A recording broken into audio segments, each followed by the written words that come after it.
What is up, all you gamers? Welcome back to Week In, Week Out Esports Rewind Podcast. It's hopefully your favorite podcast ever because we really do miss you guys every single freaking week. What's up, Hunter? Not a whole lot, just drinking some water. And I was drinking it before you. We hope you guys are also drinking water, coffee. We start off these podcasts by always reading comments. So if you want to do us a favor, leave a comment down below, and we love to read them. We read them before and after the podcast. Mine actually says, from Brandon D. Great vid. Would be nice if you guys added a side tracker overlay of the subject being discussed along with upcoming topics. Keep it up, guys. My response is always timestamped in the description is going to be just that. I don't think we're going to do an overlay anytime soon, but always in the description, you can bounce from topic to topic. Mine is from Christian Diego Lopez Gonzalez. Whoa, sick.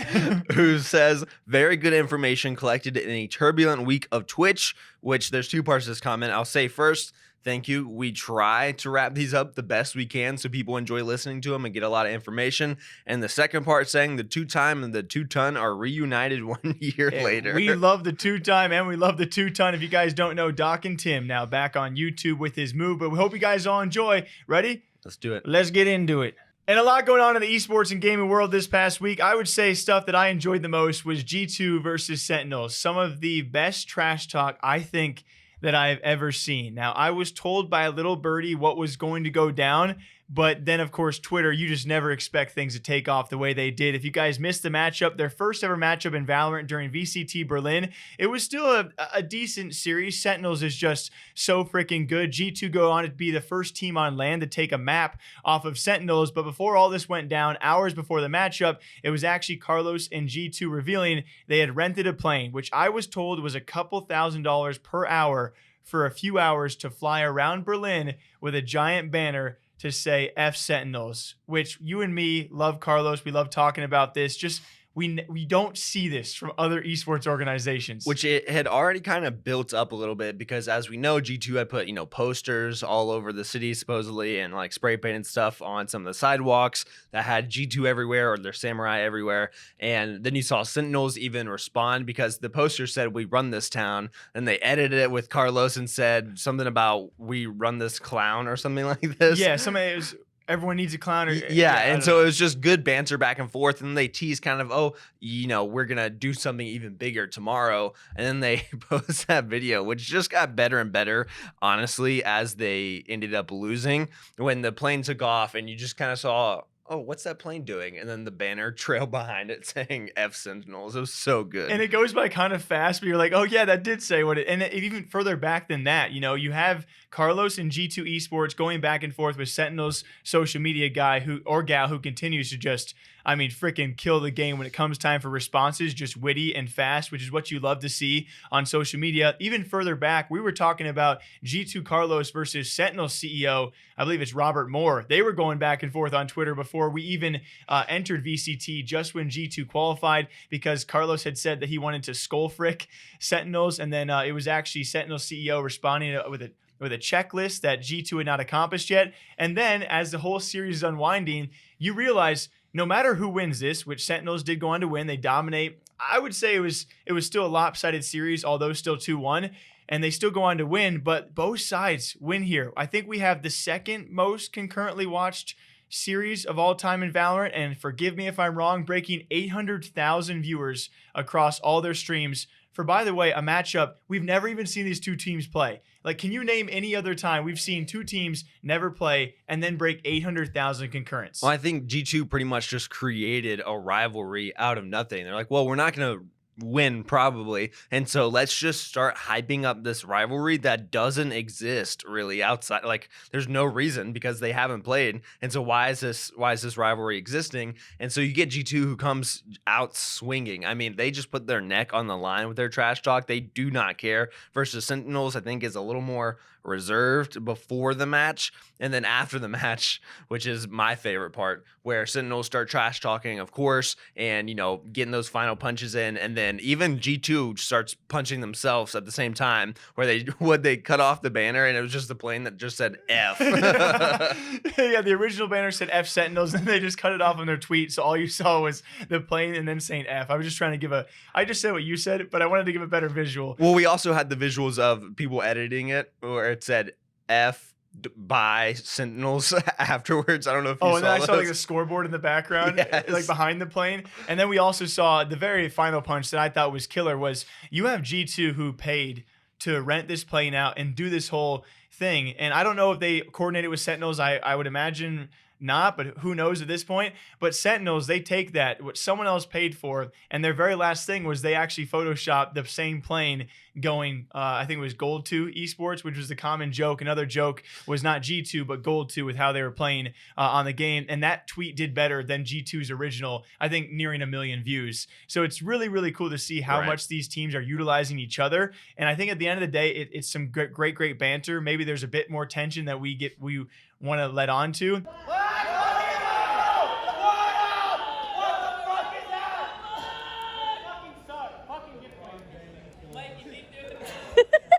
But it's so fun to see these teams play off each other so well in a hometown of Berlin where G2 is based. And I don't think there's any team better than Sentinels who just knows how to respond and knows how to, you know, really push these things to the ultimate limit. So G2 out close to 10 grand on a plane, but I think it was well worth it for Valorant. And we have seen some crazy matchups, of which next time we'll probably be talking about North America and how well they've been doing. And that includes Sentinels against G2.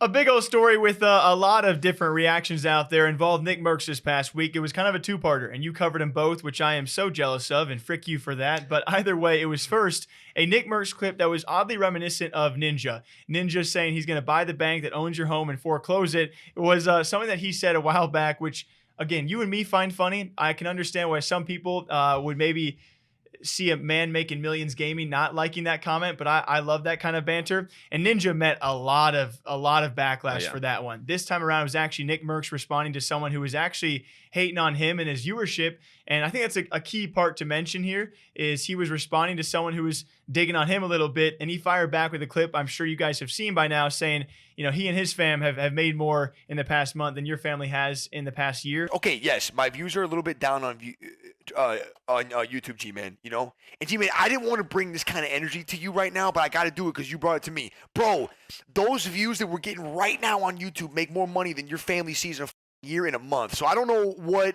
you're coming on flexing on me for, because me and the team do work. I'm just saying, man. I understand. I know I don't want to throw it in anybody's face, but he's coming in here hitting me with crazy shit. Which a lot of people, like you said, were upset because they're like, oh, why is he punching down? He's just being a bully.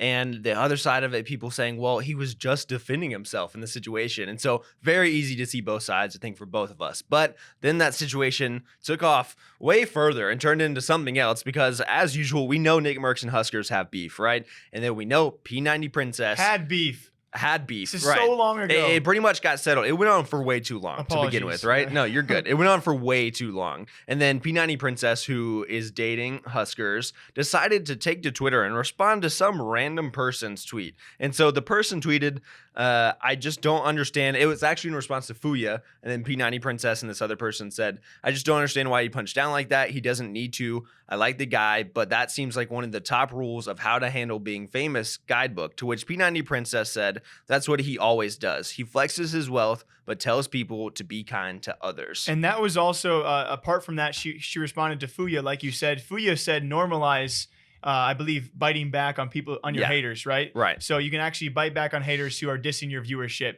And in response to Fuya, who was on Nick's side, she then goes, peace and love, right? Or something. Those tweets have now been deleted. I know you guys have the general response, just how he preaches peace and love, and then how all of a sudden has a clip like this, to which Nick goes off. And this is so weird because the beef already, like you said, went on for too long. I mean, these were like half responses from Huskerrs and Nick over several months. And then I believe it was actually Mercs who ended all that beef by apologizing to P90 Princess way back. So it's ironic knowing that part that I don't know if everyone knows. Well, I bet he was probably a little upset about that, of like, hey, we apologized, we settled it, and now I see you trashing me on Twitter. What's the deal? Not trying to take sides here. I understand both sides, but you got to realize where there needs to be a story, a continuum of this beef, because last time we talked about it, Mercs was apologizing for her being kind of swooped into all of this, and then to have this happen, he responds to her saying, Huskerrs and you are mad that I get more viewers doing an effing arm extension than he does in the finals of a tournament. He expressed it on his stream. Dirty rat energy, both of you. And the gaming space sees that. They see right through it. suck to suck, be better, and then showing some rats and cheese, which obviously, did you already read Yuli's No, harsh response? I didn't. So I'll throw that in with it maybe just so we get the energy that the Nickmercs team is bringing. And that's a part of one of his team members, the MFAM members. He says, that guy was talking crap about our YouTube channel that we work hard on every day, and that's why Nick responded like that. You're confusing flexing with defending his team. Nick paying me more than what Huskerrs makes off his stream and YouTube, that's flexing. And that is just two of the most strongest burns that I feel like I've seen in a long time on social media. And I mean, if I were them, I would have just walked away, I think, after that. And I think that's been the hardest part to realize. I mean, again, and you guys got to go. There's a lot of videos you probably have to watch to have a proper assessment. I'm not saying I even have the proper assessment on all of this, right? No matter what you say here, you're going to piss off Huskerrs and P90's audience, or you're going to piss off the MFAM as well. If you follow the continuum, for a while there was some friendly beef and banter, right? It was some friendly back and forth, and then it got pretty heated between Huskerrs and Mercs, and then towards the tail end of it, it was just kind of one-off remarks where it was clearly that, you know, I don't even know what it really became by the end of it. It was kind of just both sides almost wanting to apologize, and eventually Nickmercs apologizing to P90. I thought it was ended where both sides are never going to bring it up again. Right. It was to a point, and we are so far past it, where I just don't understand why you take the time now on social media to respond like that and not expect it to provoke a response from someone like Nickmercs. Because the way this beef previously ended was it was kind of hush-hush, and I believe Huskerrs spoke up, and just even a brief moment, Nickmercs responds to that, and you just reignite everything from the past. Well, it's just funny because in this situation, like you said, it feels like they buried it, and now I feel like Huskerrs are just in the corner like, what's going on? Is this starting back up again? Because I'm glad he didn't respond. Yeah, because he didn't engage in it, because I think at this point he knows not to do that. I mean, the amount of crap that he got, because as we know, streamers communities can sometimes get out of their control, and I think Nick's community kind of, without Nick prompting them to, ended up going and harassing them a lot, and they got a lot of crap for it. They got a lot. I think Huskerrs knows at this point, like, hey, I don't even want to mess with that. And yes, Nick did apologize for it, and so it just gets complicated. I think the one thing I was looking for was a comment that I can't find anymore, but it was on one of the YouTube videos. Classic. Who it was more or less like, yes, the classic argument of defending yourself versus being a bully in which is which we kind of touched on already. And I think that's kind of what it all wraps up into, of people being just upset over each side. P90 Princess getting involved when Huskerrs probably didn't want to get involved, and Nickmercs and his team just swinging back. I just didn't. I guess where I end off, I don't see a reason why you had to bring that back up, because maybe Nick took it too far. I mean, calling them rats, I mean, that's a pretty harsh statement nowadays, but it's just, let it go. Let it all go. I'm sure, unfortunately, they've gotten a lot of flack just even for that moment. But yeah, when it's buried, let it be buried. And I think even the original thing was a better argument, because we saw Ninja. It's very clear out there when Ninja does things, faces a bit more backlash than if Doc or Nickmercs does things because of the way they go about it. When Ninja said he was going to foreclose someone's home, that was in response to also someone probably being pretty hateful. It's just the way it's all worded, and the way that Nick goes on to explain himself even a bit further goes a long way. I understand there's so many sides to this. So at the end of all of it, when it comes time for Nickmercs making more money than your family, or Nickmercs versus Huskerrs and P90 Princess, what do you guys all think? Over the past many months, we have seen the rise of Apex Legends, and many battle royales out there remain on top when it comes time for viewership and events, which have been very fun to watch. All of the battle royale pro players kind of figure out, do we stay in Fortnite? Do we stay in Warzone? Do we hit Apex as it is hot? We've seen so many creators do the same. It is now 100 Thieves entering the Apex Legends picture, which was expected. I think when I first heard inklings of this was 100 Thieves when they did their camping trip, and I believe NiceWigg was actually on that trip. Something you broke as well, or at least have already talked about, is 100 Thieves entering Apex, signing a former pro and kind of a current pro player. I never know how to classify pros versus streamer content creator. Calls himself a retired pro now. Okay. So I think officially we can say he's just pursuing content creation for Apex, though similar to, Shroud is a retired pro who sometimes will dabble, Who's still very freaking good. That being 100 Thieves NiceWigg officially joining. I think I first heard of him back in CLG days, and it's super ironic. I want to touch on this before I forgot, that we have someone, and this is pretty simple. If you guys want to join 100 Thieves, just carry one of the co-owners from bronze to Predator, the same guy that Courage played alongside. Also, Courage, a co-owner of 100 Thieves. Now, within what, a month or two, he's a 100 Thieves member himself. So, hey, just a lesson out there. Timmy, you're next. And this is what I said in my video was, this is one of the most feel-good things I feel like I've seen in such a long time, because NiceWigg is such a great guy, and I didn't know about him in CLG, which, of course, he left CLG, that ended up, I think they made their own team or something called Yeet Squad that he played with for a while. Sick name. I know, and so they did that. But I knew him from those viral clips that he had when he got hosted by NRG Dizzy, which he like freaked out and like started crying. He ended up in their game, and then Dizzy ended up hosting him afterwards. And then later on, Shroud also hosted him a different day, like later on in time, and he went and woke up his mom to tell his mom, which I remember seeing that one so clearly and thinking how funny it was. And so to see that, and he's always had a side on 100 Thieves, always wanted to be a creator with them. Then he goes and carries Courage, and Courage was probably like, yo, Nate Shot, let's pick up this guy. Yeah. And then the best part about all this, right? I know you agree with this, is seeing the mom's message that 100 Thieves posts his mom just sending a message to him on Twitter. And it had to be the nicest thing I've ever heard. Papa Wig, Nana Wig, Luke, and myself, we just are absolutely thrilled for you. You're the most hardworking young man that I know.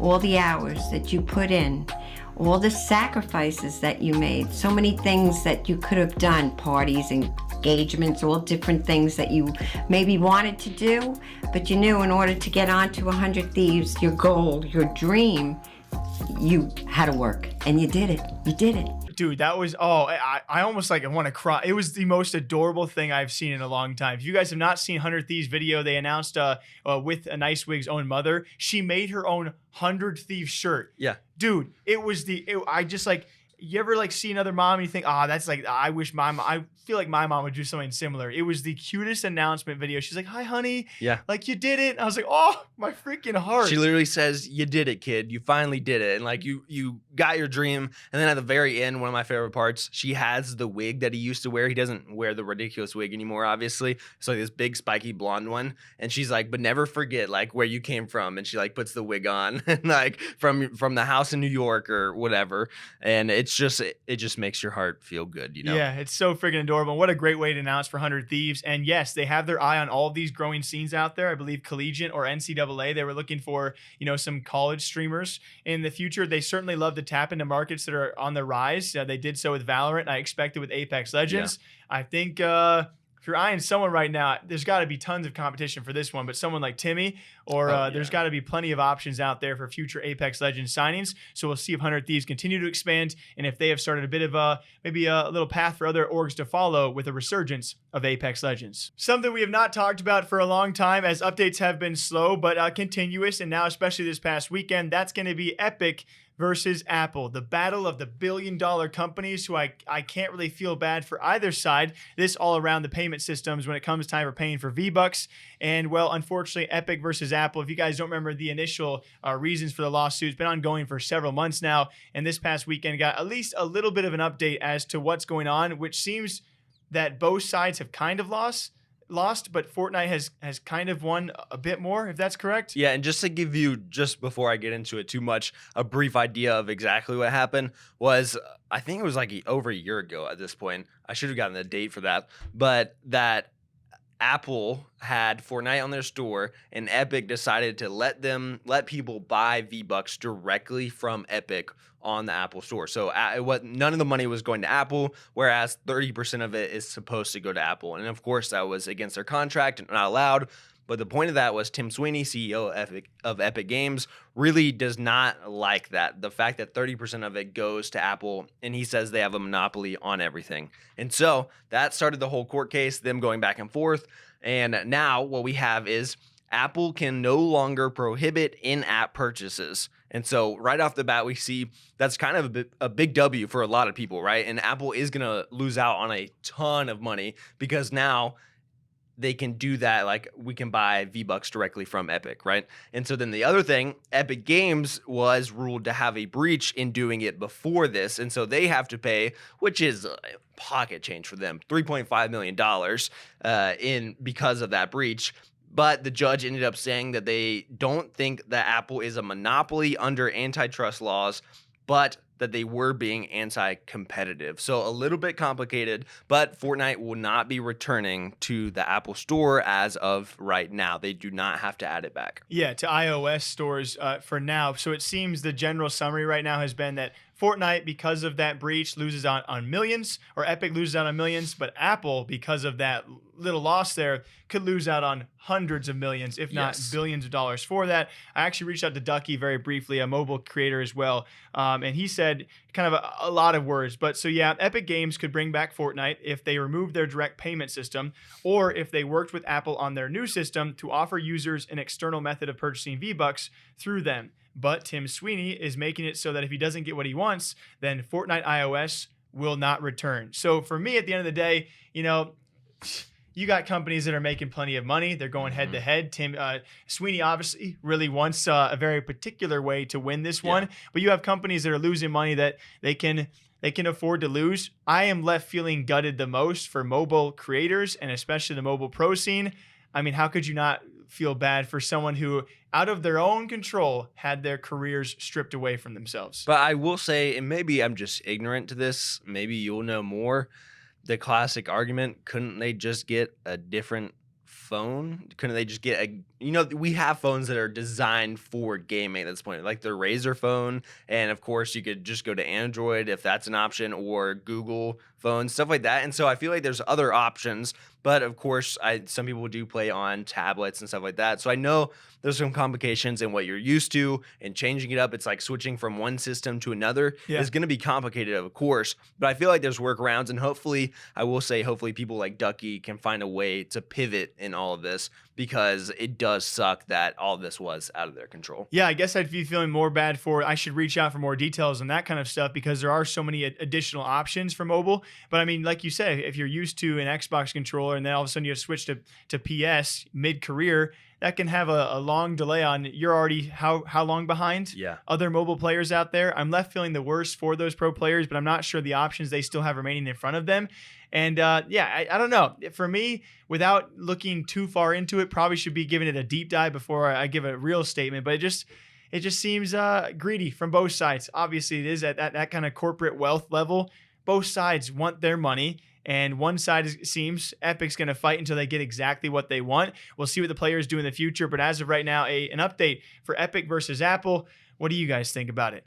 Very lastly, for all of you guys, we have talked about the streaming platforms wars that, you know what? I'm going to keep that one in. Yes, the Twitch platform war versus YouTube platform. Facebook's kind of in there as well. Have been reignited by a lot of people leaving. And especially as of late, we talk about Dr. Lupo. We talk about Tim the Tatman. We expect others to join that. It's also YouTube who have slowly been kind of getting that ground back when it comes time for functionality. And when it comes time for the community and a lot of features, discoverability, we have seen Ray, Courage, Doc, a lot of YouTube streamers criticize the YouTube platform that Twitch is ahead. From a functional standpoint, wrong. I think YouTube's nowhere close. Part of it, two big things. Pause the music, right? Pause the music. So I'm fucking looking right at Fwiz right now. This cocky son of a... There's no discoverability. Your algorithms, I mean, do I need to hire a scientist or something? Holy shit. But YouTube is certainly doing a lot to take it back. In the past year alone, I believe we saw, was it the clipping feature? And I know I'm forgetting some other things as well. I know that's only a short list, but there's been other things as well they've been adding that have been similar to that of Twitch. And some big recent ones have also been a hint by Fwiz to gifted subs coming to the YouTube platform. And a big one we're here to talk about today as well, where YouTube is really, really making some moves and some slow progress towards combating Twitch, is better TV, better TT. Better Twitch TV emotes. I always get confused by that one. BTTV emotes. So yes, BTTV emotes, that is a mouthful to say for sure, are going to be added to YouTube. I'm not sure when exactly, but that is huge for them, because so many people's argument of Twitch versus YouTube that seems silly is in the viewing experience on Twitch, having all of those emotes that you can use, because then you go over to YouTube and you have emojis or something like that. So like, it's super lame in comparison. But if you don't know what BTTV is, that has a lot of the emotes that people on Twitch already use. So like, I think the two most famous were KekW and Poggers. And I mean, massive streamers use it. And so all you have to do is the streamer uses it and then you download it as well. I think it's a Chrome extension, and then you can use all those emotes. And so I think this is going to be a huge swing for YouTube, where they're slowly trying to build up that community aspect to their platform. Like you said, gifted subs where you can add other people to the community, and now having these emotes that, I mean, people for whatever reason just love spamming emotes in chat. And so I think people will really enjoy this. Yeah, and it might be a younger audience. I don't usually spam emotes too much unless I really, really want to get into it. But again, you're talking about a lot of streamers with a lot of younger audience members out there, and that's a big thing for if you go to another stream and all of a sudden you see similar emotes, or you just want your army to start spamming emotes. I remember Tat W was a giant one as well. There have been countless ones that have been huge on the Twitch platform. So if all of a sudden you get your fan base behind that, it of course encourages engagement, interaction. I don't think it's an end-all, be-all, save-all kind of thing, but it's these slow clips and maybe gifted subs. And then if you've heard rumors of what if Twitch loses Prime subs, I mean, you have YouTube making a lot of progress, Twitch losing streamers, maybe losing some of their function. If they lose Prime subs, I mean, we got a real battle on our hands. So I think at the end of the day, you can say YouTube is certainly going in the right direction. It might be slower than we might want it to, but in recent times, I think Twitch is going a bit backwards and YouTube is certainly going forwards. And we'll see if that streamer war does continue to push those in those same directions. So what do y'all think about it? YouTube versus Twitch. And don't forget about Facebook. They're also still out there. As per usual, hope you guys all enjoy the Esports Rewind podcast. Sometimes remember to actually read comments at both the beginning and the end. So a couple more for all of you guys, as we hope you all enjoy the content, as we always enjoy kind of expanding on these great topics. We have a Anime Time with Mole says, hey guys, love the news you guys cover, and it always covered with all aspects and clarity. My favorite part is when you go to grab some water or coffee. That's literally my cue to get something to drink. Thank you, Anime. In fact, going off that, Kaido might be a dragon. So maybe a dragon, I'm not sure. But he says, actually ask a question for us. He says, I want to know what Jake and Hunter's favorite brands of coffee, makes sense, and water are. If you've answered this before, sorry, but could you say it again? This is a very important comment. That's a good freaking question. Tap water is actually the best water. I trust iced, not iced, light ice. No, I like to chug my water. So you do ice in your water. Heavy. I'm a heavy icer. Yeah, it's weird as frick. I just do straight tap water so I can chug it. Coffee, I'm not too picky on, to be honest. Coffee, I'm one side or the other. I either get the cheapest store brand coffee that we have, or I'm going to a coffee shop and getting like a real nice one. Yeah, for me, it's like I've been liking a dark chocolate, like anything dark chocolate, like a mocha in a bag. So anything cheap that says dark chocolate mocha, medium roast, dark roast does not mean a thing to me. So, so we got like what fancy drinks kind of for coffee, if it or cheap. Yeah, cheaper or fancy. Cheap coffee and tap water. We hope you guys all enjoy the Esports Rewind podcast. As per usual, we'll catch you back here same time, same day next week. Bye bye. Okay, bye.